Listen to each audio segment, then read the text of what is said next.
about, you could not have expected that, Dan. I'm saying that I'm pretty comfortable talking race, and if he had done that, I would have felt like bees had hit my face, and I would have backpedaled because I would have been that surprised by that making an appearance that suddenly in the middle of what it is you were doing.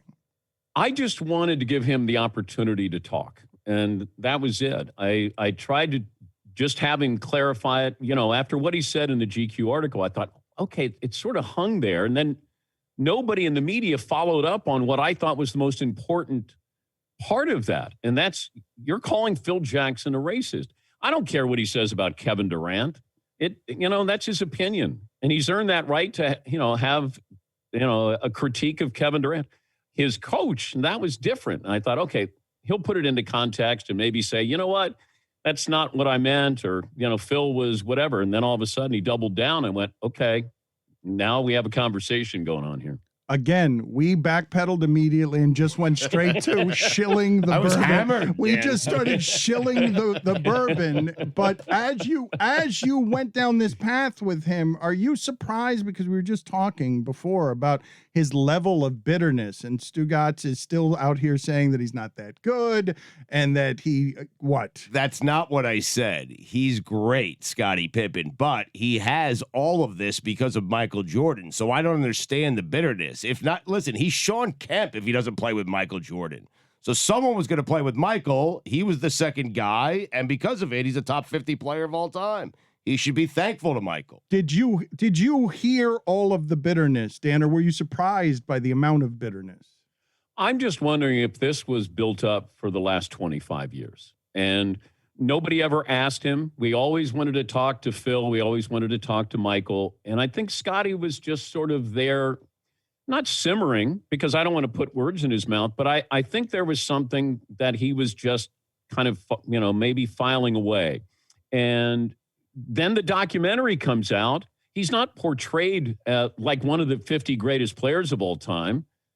And I think there's other things that have happened in his life with his wife and a divorce. He loses a child. This culmination of, who am I? What was I? What am I? As I move forward, everybody's talking about Michael and the documentary. And I thought that it felt like Scottie was collateral damage there a little bit. It's fascinating to me on a number of fronts, Dan. One of them being we remember the hissing and angry and defiant Hall of Fame speech of Michael Jordan. If these two guys at the height of winning in sports carry this around inside of them, it must be really hard to stay happy there. Look at what it did to Kevin Durant. Like, in terms of how hard is it to stay atop all of the critics when you're talking about Michael Jordan and Scottie Pippen late in life seeming really kind of pissed off at us?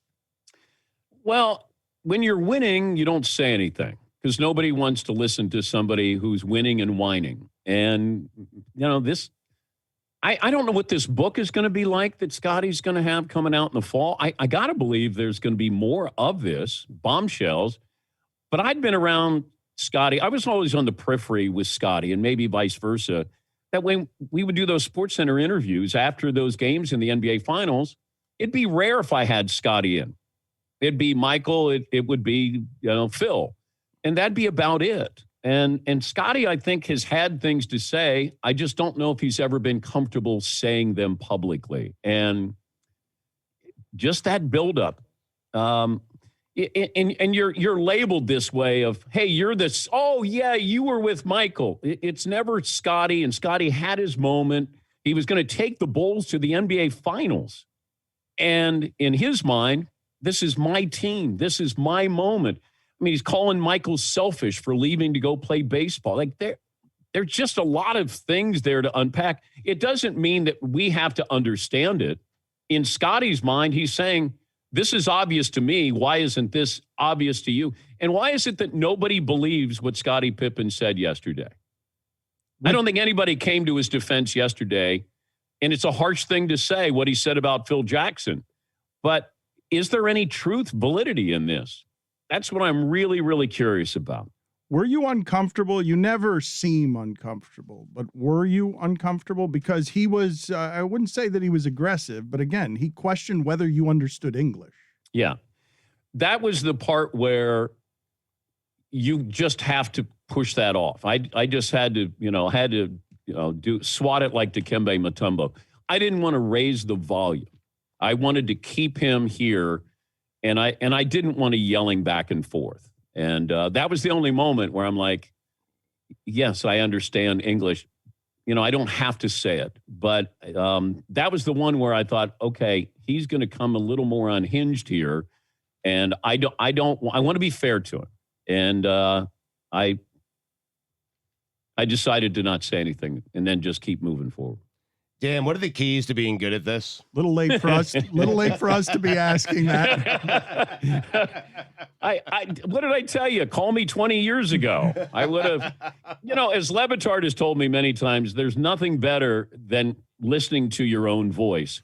And I always say, you got to listen to the guy you're interviewing, Dan. And he said, no, I have the headphones on. I love listening to my voice. And, I can't help you. I can't help you. That is so unfair what you just did to me as someone who's credible. People are going to believe that I call you and say, you know what, Dan, listen to me for a second, or this entire time, I'm just going to talk at you. It doesn't even matter if you're there. I love the sound of my own voice. Well, the person who then said this to me, not just you, was your wife, who said, Dan loves hearing Dan. And I went, he's got a lot to say. He really does. When you were done with that interview, your reaction was what? Because you can be very hard on yourself about, I could always do better. Well, I knew that the interview was going to take over the last hour of the show. I wanted to make sure that I was fair to him. That was it. And, I went through the interview. I went through a lot, probably for the 5 hours after that. And, I still question, was I fair to him? I just wanted context. I actually wanted to help him because I thought, man, that's just hanging there. Do you want that there? And then I thought, that's not my job to help him, but I wanted to be fair. So, I probably analyzed it a little bit too much there. It's interesting that you say that because I was trying to articulate that right before you came on, that I'm always hesitant. And I was considering before we actually did that interview whether I wanted to talk to Scottie Pippen, because there are a handful of athletes in my career who can be coaxed into saying the wrong thing for a headline. And he is one of them. And I thought there were so many better ways. If he wanted to file that accusation, there were a lot better ways to do it than the way that he did. Yeah, I just wanted examples. And the example with Tony Kukoc, okay, Tony's a better shooter. He used Kobe as an example that Phil wrote a book. And I just said, that's disloyal. That doesn't mean he's racist. He's disloyal.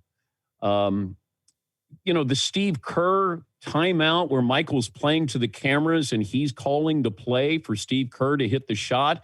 Like, that's an accusation I never heard before. Because I said, I was basically saying, hey, Phil designed a play and Mike was the decoy and Steve Kerr was going to hit the game-winning shot. And Scottie said, no, that's all about Mike playing to the cameras. And I'm going, wow, okay. But I can't dismiss Scottie's view of this, Dan. That's where we can look at this and say, logically, but I think he truly believes this. And that's where I wanted to at least be fair to him. What's the most uncomfortable you've been doing an interview? Probably Tonya Harding.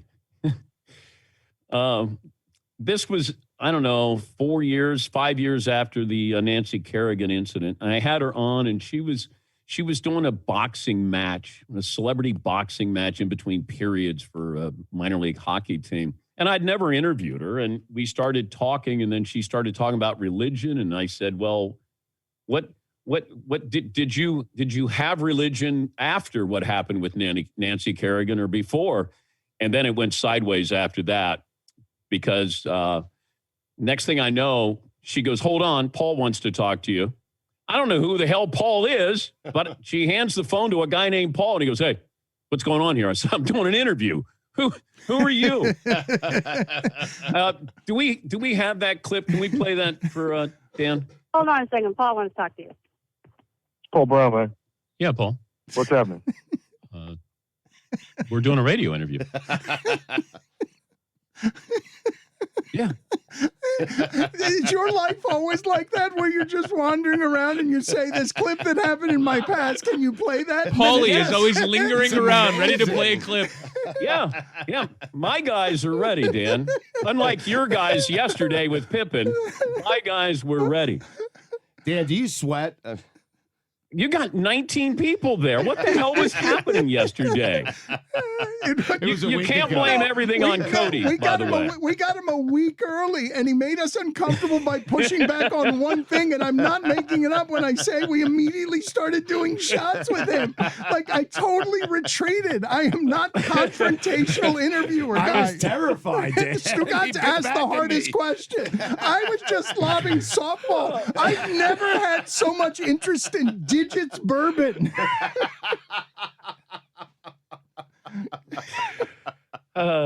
You were not uncomfortable, though, because you didn't answer that question for me as a master interviewer. You were not made uncomfortable by all of that. No, I was hopeful that he understood that I was going to be professional. That was it. That he would know that I'm not trying to interrogate, incite, lead him down a path. I just wanted to have context with this. And that's why when we reached out to him, I said to Fritzy, who does my booking, I said, just tell Scottie I want context on this. That's it. He can promote his bourbon. I want context on this. That's all. And he knew that I was going to ask about it. Although when I said, let's go back to 1994, when you took your, we've talked about that. No, not all of it here. Let's talk about, what you said about Phil Jackson. Then he was like, oh, yeah, absolutely. He's a racist. I went, all right, we got a conversation here. Dan, this is why, it's not the only reason, but it's one of the many reasons that you are the greatest of the Dans. Thank you for being on with us, for being a pillar of professionalism and fairness. It is rare, Stugotz, in the age of clicks and everything else. It is super rare that Dan Patrick, with great grace, isn't trying to bait Scottie Pippen into something. He's just trying to be fair to a human being. So it is a nice way to conduct business, antiquated though it is in these days. Dan, thank you for being on with us, buddy. Why do you do the comments and Stugotz doesn't get to say anything? Thanks for being on, DP. Thank you, Scott. You're a legend. I appreciate that, Absolutely. Stugotz. Because as you mentioned, and I will call you later to tell this to you again, I love the sound of my own voice. I know. Oh, I know. And you love to FaceTime. I hate FaceTime. The worst, yeah. Okay, so don't. He FaceTimed me a couple of weeks ago. He's on the couch with his wife. Your shirt's Shirtless. off. Yep, Shirtless, And I go, the worst. Yeah, like if you said, hey, somebody's going to have their top off, I didn't want you to have your top off. Whoa, I like time with your face. I got to go. See you later. You have a All good right. radio show to do. See you guys. Thank you, bud.